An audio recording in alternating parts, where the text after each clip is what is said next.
everybody, we are happy to present you our micro video lecture on lifelong learning in occasion of the International Education Day, which has been prepared in the frame of the Horizon 2020 initiative Kids for All. The concept of lifelong learning education itself is not a novelty at all if you consider that the idea of one continuous cognitive development of the individual over the life course has been present already since ancient Greek times. However, on a global level, the idea of long-term learning is being tackled for the first time in international debates in the 1960s, as stated in the Fore report. It's only 30 years later that the term lifelong learning enters public documentation of the European Commission, back then under the presidency of Jacques Delors, that confirms its relevance for socio-economic development. This announcement ties into a post-1989 European scenario where diverse socio-political developments set the milestones for dynamics of the contemporary intra-European mobility. Along with the people traveled their values, their traditions, their cultural dispositions, and thus the total of their knowledge, experiences and competences in the newly created European space. Subsequently, the notion of the European Knowledge Society is introduced. Education is thus supposed to play an essential role for the societal and individual development from political, socio-cultural and economic point of view.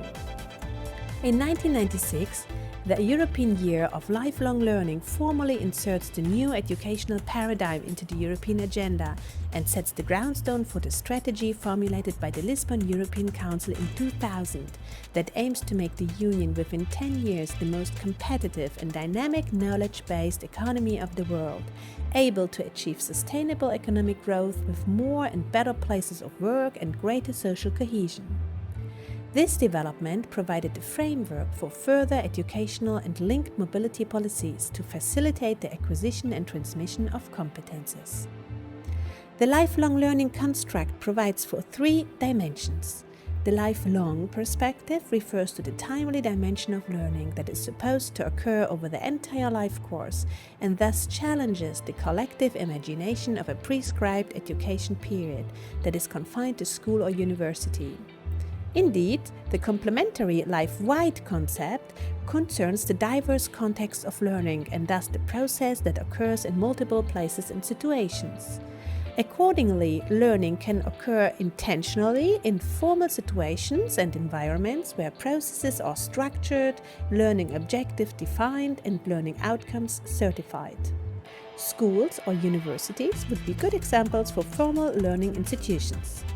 On the other hand, non-formal learning does usually not lead necessarily to a certification. However, it is also structured in terms of learning objectives and resources, and most of the time intentional, and provided on institutional level, as for example in NGOs or associations for sport or leisure.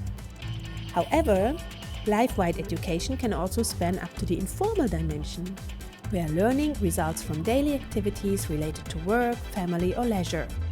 Informal learning is not structured, occurs in most cases rather randomly, and does typically not result in any certification. One example would be chatting at work with your colleagues, for instance. Finally, the life-deep perspective guides the prior mentioned temporal and spatial dimensions towards a transversal, contextual level and refers to religious, moral, ethical and social values that guide the learner's cognitive and behavioral patterns. The European Commission defines knowledge, skills and attitudes as an intertwined threefold dimension of competences. This competence set allocates three different processes of competence generation to three distinctive qualities of the individual, changing its initial role from learner to trainee to become then ambassador and thus transmitter of the acquired competences. Whereas knowledge refers to facts, figures, concepts, ideas and theories which are already established and support the understanding of a certain area or subject, skills, on the other hand, are defined as the ability and capacity to carry out processes and to use the existing knowledge to achieve the results. Further, attitudes describe the disposition and mindsets to act or react to ideas, persons or situations. The recommendation for key competences for lifelong learning was firstly adopted by the European Parliament and the Council in 2006 and newly proposed in a revised edition in 2018. The recommendation aims to improve the development of key competences throughout life and to promote measures needed to achieve this objective.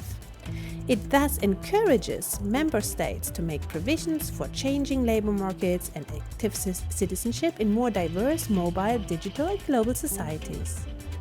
Key competences have become a feature of education policy in European member states at different times and with different emphasis since the adoption of the first reference framework in 2006.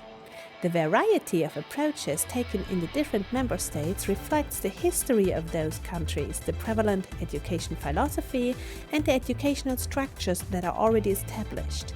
As a result, there is no uniform model followed for integrating the key competences into national curricula. Competencies were complementary. Literacy and numerical skills are presumed preparatory competences for multilingualism, which in turn facilitates cultural awareness and active citizenship, and may at a later stage lead to a potential entrepreneur skills. On the other hand, interpersonal skills and also digital competences are conditioning and driving the entire learning and integrational process and are thus both transversal for the acquisition, cultivation and transmission of all competences on the one hand, and skill sets on their own on the other hand. So this was the theory, but how could effective competence formation and transmission in these key areas be brought into action? For example, through peer learning that emphasizes additionally the significance of soft skills.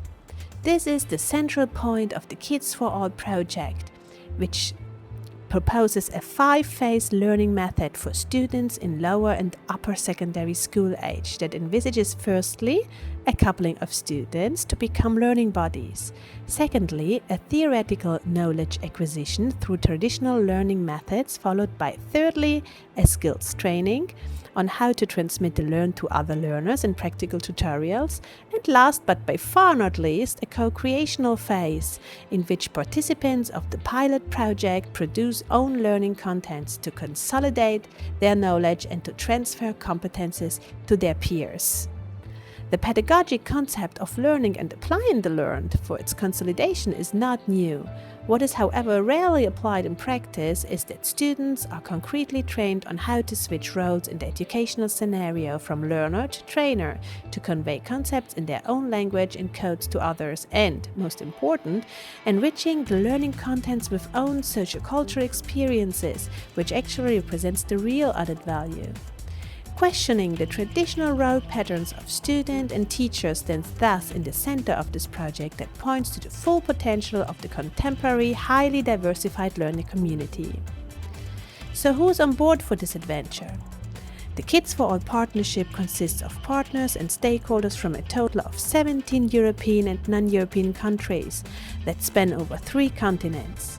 The composition of the partnership has envisaged a wide range of work teams, from knowledge partners to social, educational and policy players to technical experts who are collaboratively working to put in place a 9-month pilot phase of the envisaged action in schools, associations and after-school programs of a total of 8 countries and reaching more than 1,000 pilot participants. So this was our brief video lecture on lifelong learning. We hope you enjoyed it. Please visit our website or social media channels to find out more about the topic of lifelong learning and about our project. Thank you very much.